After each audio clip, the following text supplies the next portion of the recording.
Okay, I'm installing this seal on a Yamaha 660 Rhino or Grizzly motor.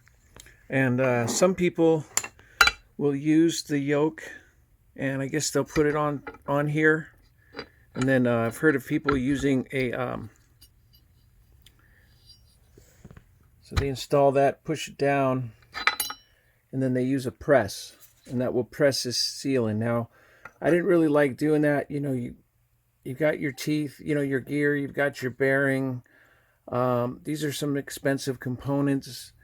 Um, you know, if you do that, the gasket has this rubber flange on the top that's kind of, you know, it kind of moves. So it makes it difficult. Like, for instance, I do have a 2-inch socket here that I was going to use. Obviously, it's going to hit the case there, but I was going to use it just to get it down low. But you could use a smaller socket. You know, I saw that it might possibly tear this flange. So I used a little bit of grease around the perimeter of this, and I made this tool. This is like from a lumber store, hardware store. This is like some type of a molding. I think it's Douglas fir.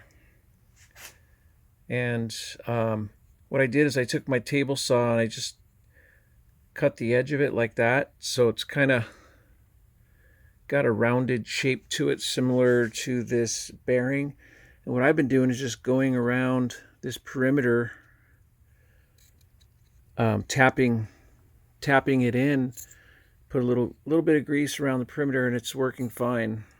So this wood should not damage that rubber gasket. Oh yeah, one more thing. I have a spare. I had to replace this. You know, I kind of have a trial run. So this gasket, you can see that I measured it too. Just what to expect is you need to put this gasket, you know, in order to mate. You know, I measured this part here with the depth of this seal. And then if I push this in there,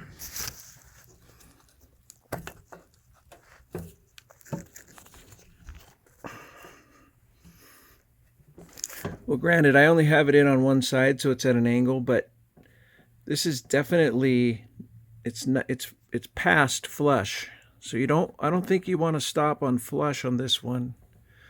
I don't have a picture of it installed before I took it out, but maybe you want to measure this before you take it out. Look how this is installed. Take a picture of it, a detailed picture like this.